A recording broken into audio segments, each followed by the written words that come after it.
Ciao ragazzi, sejam bem-vindos ao canal Eletroita. Meu nome é Daniel, moro aqui no norte da Itália já há alguns anos e criei este canal para discutir e compartilhar informações sobre mobilidade elétrica e tecnologia.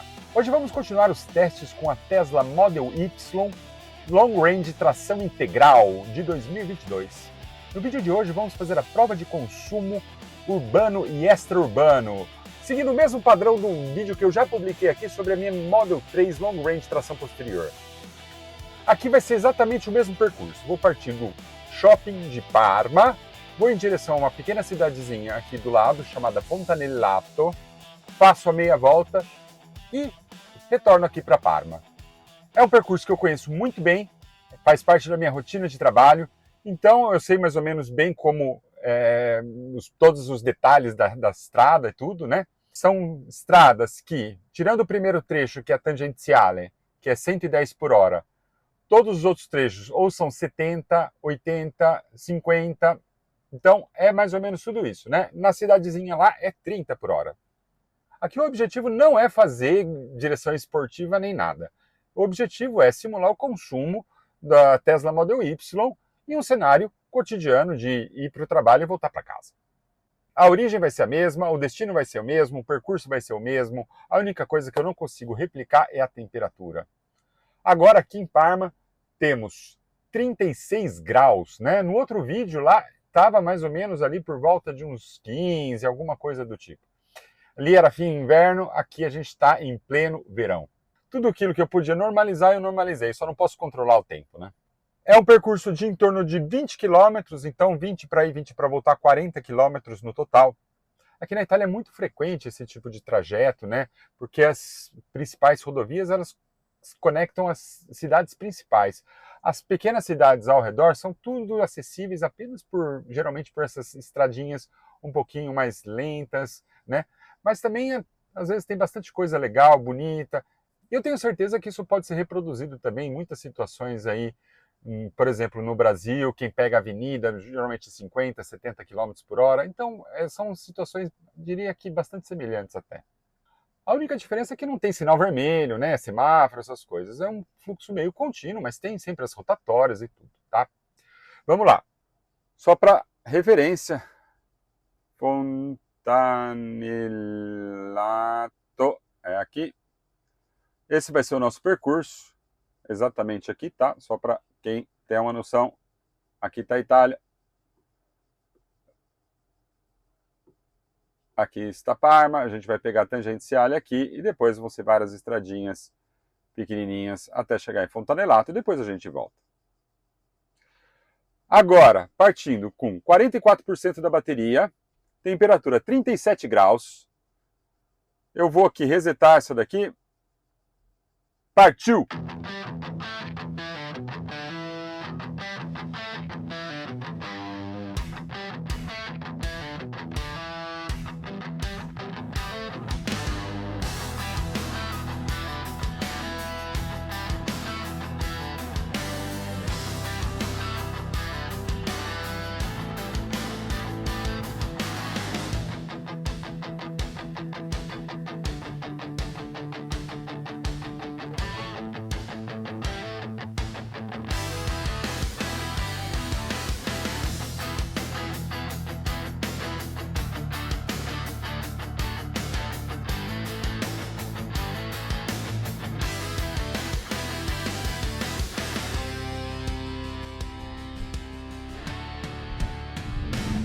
Como todas as Teslas, faz a curva sozinha. Eu obviamente espero resultados de nível superior, mesmo que a temperatura aqui até seja um pouquinho melhor, né? Eu já disse isso em vídeos anteriores. Na minha experiência, a temperatura ideal para uso, né, de consumo de carro elétrico, né, o mínimo de consumo em torno de 25 e 30 graus.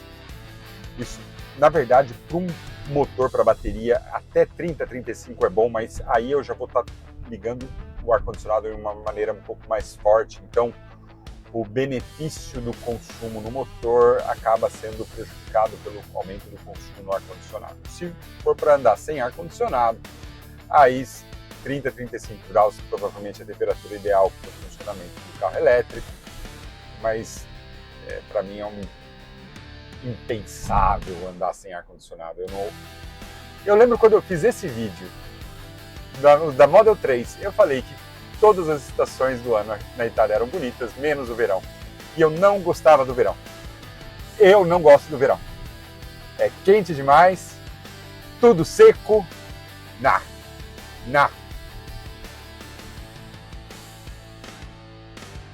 Eu espero que os valores de consumo desse carro aqui sejam superiores, né, ao Model 3, por questões óbvias, né? Eles são, fácil dizer, três motivos principais.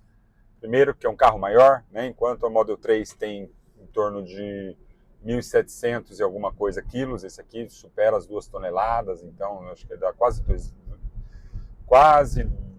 2.100 quilos, né? Então já é uma quantidade maior, né?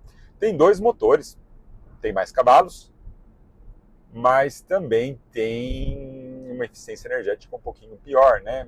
Primeiro que tem que carregar o motor a mais, né? Pela questão do peso, que já foi falado antes, obviamente, e também pelo fato de que fazer duas fontes de atrito. A única vantagem em relação ao consumo energético, que não é o consumo, é a recuperação energética, que, como é uma tração integral, o freio regenerativo consegue absorver energia das 4 rodas, enquanto na tração posterior só, obviamente, das 2 de trás. E o terceiro motivo, que neste caso de hoje não vai ser tão importante assim, é a aerodinâmica, né? Quanto maior o veículo, mais resistência do ar vai ter, mas aqui a gente não está atingindo altíssimas velocidades, então um pouco não vai influenciar menos, vamos dizer assim. Eu me lembro que quando eu fiz no final, verdade, eu falei que foi no final do inverno, mas foi no primeiro dia da primavera, mas ali estava mais ou menos na faixa de uns menos de 20 graus, eu me lembro bem. E aqui hoje, com esses. Mamma mia, 39! Tá, né, se eu botar ali na temperatura na sombra, não vão ser 39, mas o carro não está na sombra, está no sol. Então no sol é 39. Eu já falei que eu odeio verão. Uma coisa bem legal daqui que dá pra gente ver é próprio essa região de Campania. Dá para ver justamente a atividade agrícola que aqui é muito desenvolvida. Aqui é muito forte a produção de leite, então tem bastante plantação de grama, né? Já falei no outro vídeo, o Parmigiano Reggiano, ele tem que ser que é o melhor queijo do mundo, ele tem que ser produzido com não só a vaca daqui, como a grama, né, a comida da vaca tem que ser daqui também. E só pode ser produzido aqui, em Parma e Reggio Emilia. Por isso que se chama Parmigiano Reggiano. Mas também aqui agora está uma plantação muito forte de tomate, né? E pomodori. Tem a marca muito famosa, a Mutti, que é daqui de Parma. Inclusive ela vende no mundo inteiro, nos Estados Unidos, toda a Europa. E ela produz aqui em Parma, né? Então, boa parte desses tomates produzidos aqui no território, eles vão virar molho de tomate depois, né? Passata. Se você tiver a escolher um molho de tomate, eu devo dizer que desses molhos de tomate de supermercado, não tem melhor do que Mutti. Vou tentar deixar a imagem aqui, ó, para vocês verem o rótulo, tá?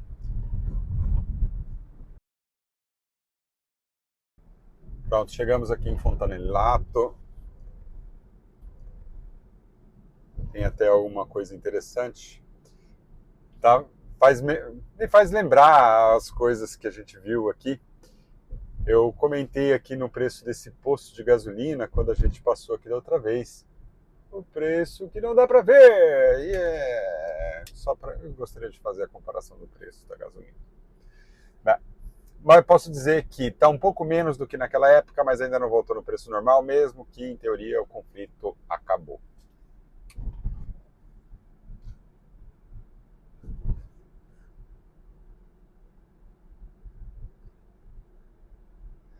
A cidade de Fontanelato tem várias coisas, né? Ponto de vista turístico, né? Tem a catedral, tem o castelo, tem também bastante indústrias, né? Aqui nesse território. Tem bastante indústrias aqui, é uma cidade bem industrial. E também tem um centro de neuroreabilitação. Bem, aqui a gente está fazendo a voltinha, né? Então, até agora vamos fazer os dados parciais, 19,5 quilômetros, 148,6 watt-horas por quilômetro, 2,9 quilowatt-horas consumidos em 19 minutos. Agora a gente começa a voltar. Vai ir de volta e depois a gente faz a soma final dos dados.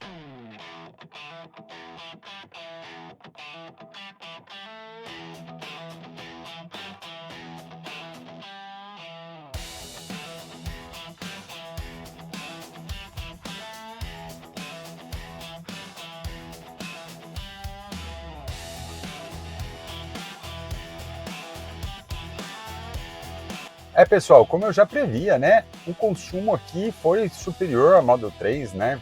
São aquelas três coisas que eu já falei, né? O tamanho, a eficiência e a aerodinâmica, né? Os principais fatores. E também tem o fato de que essa bateria aqui, a gente não sabe qual é o estado de degradação dela. Tem aqui a foto que eu fiz, né? Que mostra que ela está em bom estado, que ela está com pelo menos 75% da carga, tá?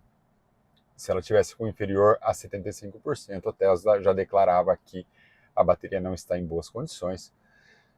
Mas não foi feito o teste de saúde da bateria, né? Como eu fiz, né? Quem quiser conferir da minha Model 3, tá aqui o link e também vai ter o link na descrição. Mas em termos gerais não mudaria o consumo em si, mas sim a quantidade de bateria consumida, né? Que no caso aqui foram 9%. Eu geralmente fazendo esse percurso no dia a dia gasto entre 6 e 7% da minha bateria para uma ida e volta. Hoje foram 9%, né? É uma porcentagem muito pequena de bateria para a gente fazer um cálculo de autonomia de 100%, porque a margem de erro seria muito alta, mas essa impressão direta, né? Uma ida e uma volta, com o meu carro eu gasto 6 ou 7, aqui eu gastei 9, já é um indício aí de um aumento de consumo significativo. Mas tem os motivos. Eu no meu vídeo aqui, para a mesma prova, deu ali 106, 107, se eu não me engano, aqui deu 146, né? Então foram 40 watt-hora a mais, né? Num total de 100 e pouquinho, então foram mais ou menos 40% a mais para esse mesmo percurso, né?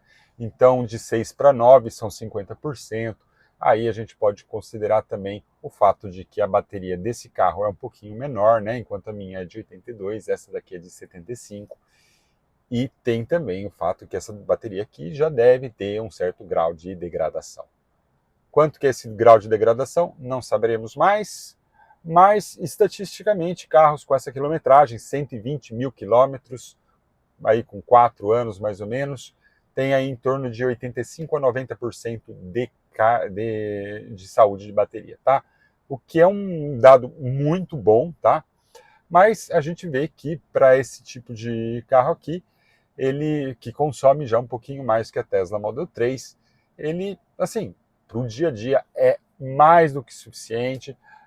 Para as viagens longas vai precisar fazer um pouquinho mais de recarga, não vai ser tão cômodo quanto a Model 3, mas a taxa de recarga desse aqui é bem boa também. Então, dá para brincar bastante, vamos dizer assim.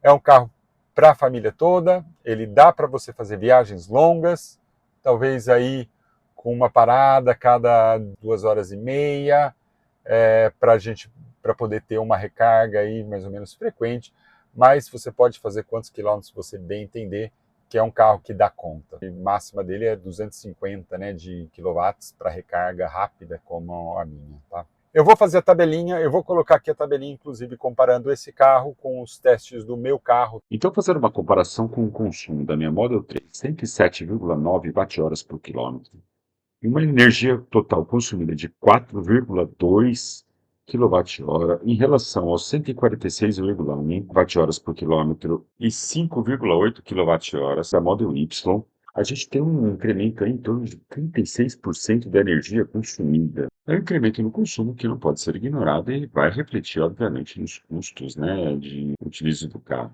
É verdade que ele tem mais espaço, especialmente de porta-malas e tudo, e aí avaliar o custo-benefício. Vale a pena esse espaço extra? E esse aumento do consumo é uma coisa que vai se refletir não apenas para a Model Y, mas para todos os carros maiores.